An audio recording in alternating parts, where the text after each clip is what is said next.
Welcome, dear Thriver, to Thriver TV. Today, I want to talk to you about how and why narcissists trigger your greatest fears and what that has to do with being trauma bonded to them. And I really hope that this understanding is going to change everything for you so that you can truly let go, heal, and move on.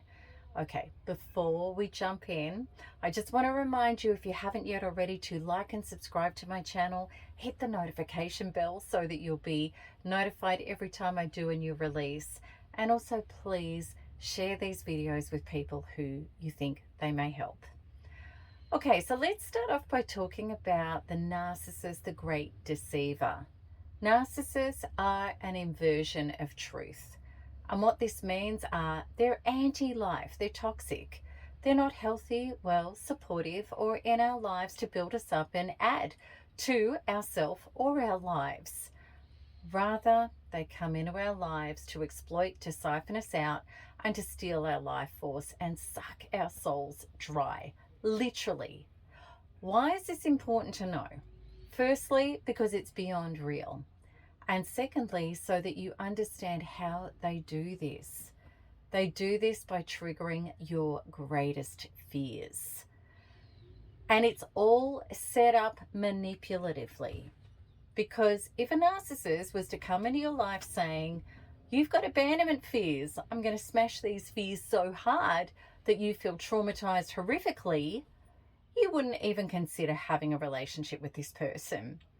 Likewise, if you were to know that this person was going to ignite your horror of being enmesh controlled and micro-monitored, you would not connect with them. All abusers at a pathological, narcissistic and sociopathic level know that your vulnerability is your greatest fears.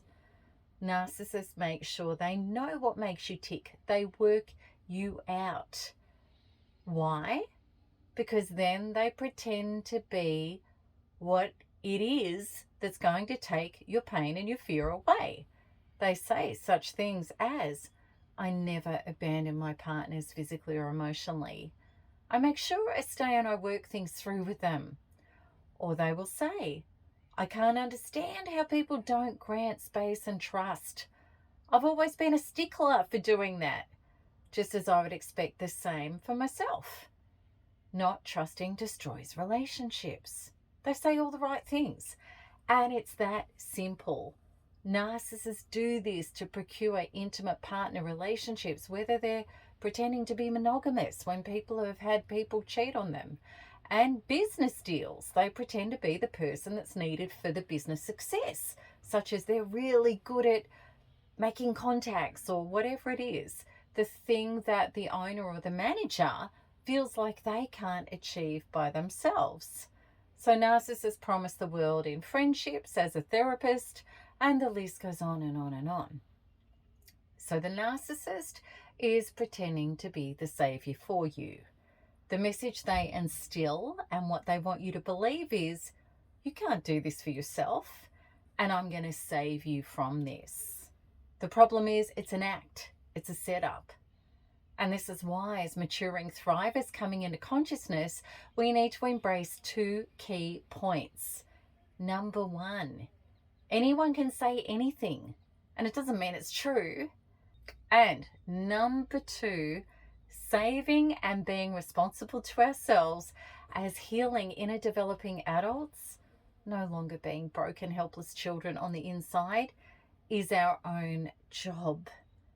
All right, let's have a look at the narcissistic bait and switch. The narcissist procures you as narcissistic supply by offering you what you don't believe you have the power or capacity to create for yourself. But now the very thing that you are seeking salvation from is the thing that the narcissist is going to target and smash you with to control you. So let me explain. He or she knows that this is your weak spot. The narcissist now knows that you're in a dependency with him or her because you believe that this person is going to heal and fix this for you, and you're going to keep dancing in your connection with this person, hoping it's the case. And a lot of this can be really unconscious. So initially it seemed like this, that the narcissist was making so many wonderful promises and grand gestures and caring, considerate maneuvers that you thought you were in nirvana. You felt like you had relief of what your insecurities were. But it was all a trap. This deal was always brokered in the narcissist's favor, and this act was always going to get you eating out of their hands so that you could be harvested to serve the narcissist in some way. And here it is. You're not going to get the spoils of having your greatest fears eased. Rather, the narcissist knows by dishing them up to you. So they're actually going to start doing that, abandoning you, or they're going to start enmeshing you and meshing with you and micromanaging you. They know that this breaks you down. They know it punishes you, and it triggers you into such traumatized reactions that you can be convinced by the narcissist that you're the damaged, wrong, and abusive one. Also, the narcissist is keeping score of these traumatized reactions, showing them to others so that he or she can set the narrative about how dangerous, abusive, and sick you are, and how the narcissist is the poor victim. I want you to think of an enemy combatant. They would do their due diligence thoroughly and know the weak spots to hit. The narcissist knows yours and has no problem with whenever you're gaining too much of your energy or your life force back, whether you're questioning and trying to hold the narcissist to account, you're possibly exposing the narcissist to others, or you could start becoming too difficult to mine. The narcissist will pick your weak points to bring you back down to your knees. And what better way to do it than to target your greatest fears? If you've got a terror of abandonment, the narcissist can punish you by walking out the door and turning off their phone, going missing for hours, days, or maybe even weeks. He or she knows you can't function, can't think about anything but the narcissist, which is where they want you focused. They know they can pick up the relationship with you again, come back in, have you hand over more of your rights, and take more of what they want from you, rendering you even more dependent, handing over more of your goods, life force, and resources to try to stop the assaults and abandonment again, and to win love and approval back, and the list goes on. All right, let's have a look at this toxic, deadly spiral of dependency. When you're stuck in a dependency with a narcissist, this is what happens. You reach out to them with, help me and give me what I need to feel better. And then the narcissist smashes you with more damage. And again, you reach out with, help me and give me what I need to feel better. Then the narcissist dishes out more pain and damage and sickness to you. And then you say again, help me and give me what I need. And it really is no different than this. In amongst it, the narcissist is telling you how you need him or her, that you're useless on your own, and that you are sick and need help and couldn't survive if it wasn't for him or her. So, as you see, the narcissistic promises fade, the lies thicken, the goalposts shift, the treatment of you gets worse and worse. Yet you're stuck in this sick dependency where your greatest fears are getting smashed by the narcissist.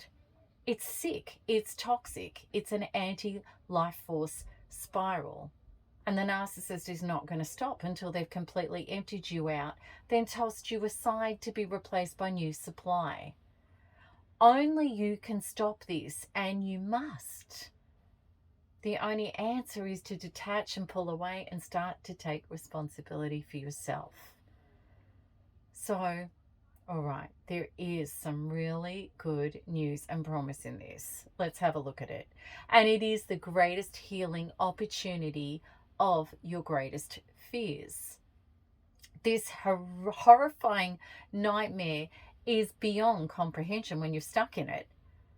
Because trying to get the narcissist to grant you soothing to your fears when they are the person ripping them open and slamming you with them is how to lose. So what is this about at a deeper level? What's the truth about this?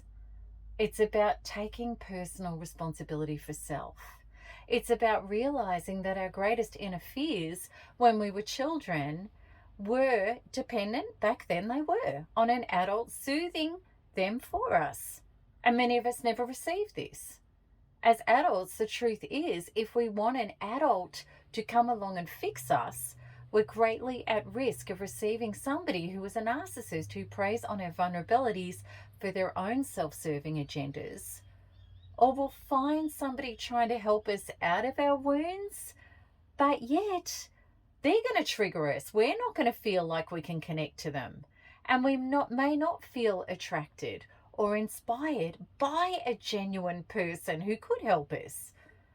This is because we need to understand the truth of the quantum world, the unseen, energetic, emotional, somatic world, which is the mighty powerhouse of your subconscious programs. In this quantum world, quantum law generates as like attracts like. And this means we're always going to be attracted to and attractive to the people who match our inner love code, our subconscious programming. And much of this programming occurred pre-verbally when we were really young, emotionally programmable little sponges. And then we try to recreate something different. But really, like heat-seeking missiles, we go through the same patterns in our life over and over, because trauma is the attraction force. It's energy in motion, strong emotion. And if we have the traumas of the people I love abandon me, enmesh, overtake, control, and every other painful program imaginable, these are the people we connect with. And it's the people who we do this all over again with. So in quantum law, nothing changes if nothing changes. And the change that we have to do is to go within to change ourselves. Changing our inner composition, which means the inner work in a way that can release the old programs and create new ones. And that inner work is not talk or research therapy. It has to be deeper soul inner work. So what seems to be our greatest devastation with narcissistic abuse can literally be the greatest of blessings, because the narcissist finds, targets, and ignites our greatest fears. There's no missing them now. They're right in our face, to the point of, as Dr. Joe Dispenza said, personal catharsis, where life can no longer go on as normal. That's what happens.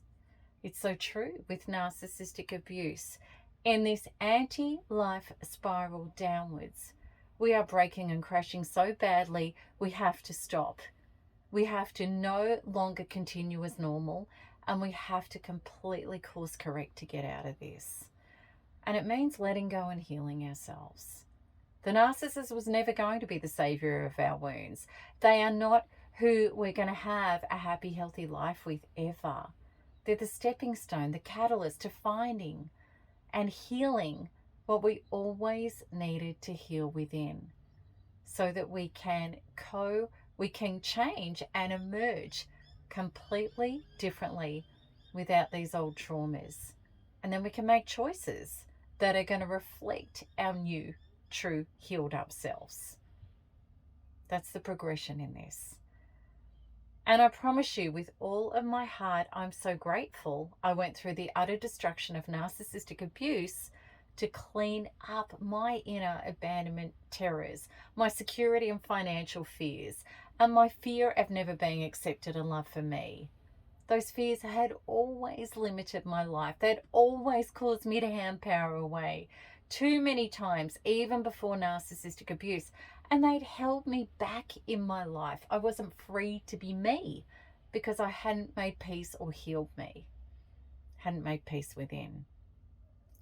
So after having those terrors smashed up to the surface and being left with nowhere to go other than to turn inwards to heal them up, I promise you with all of my heart that this is the best thing that could have happened for me. It really was. And I nearly left it too late, but thank goodness I didn't.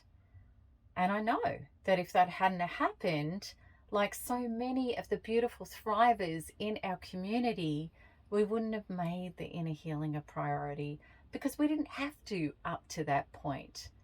But at that point, we had to. So, and we live the incredible thriver benefits of being free from these inner fears that the narcissist was targeting. So I want you to have hope, and I hope that this episode has really spoken to you today and explained how the narcissist has been going for your deepest fears. Okay? All right. So until next one, I want you to keep smiling, keep healing, and keep thriving. And also check out the links with this video where myself and this incredible Thriver community can help you once and for all break free from these fears to the point where a narcissist will never affect you again and you can claim your true self and your true life. Lots of love. Bye-bye.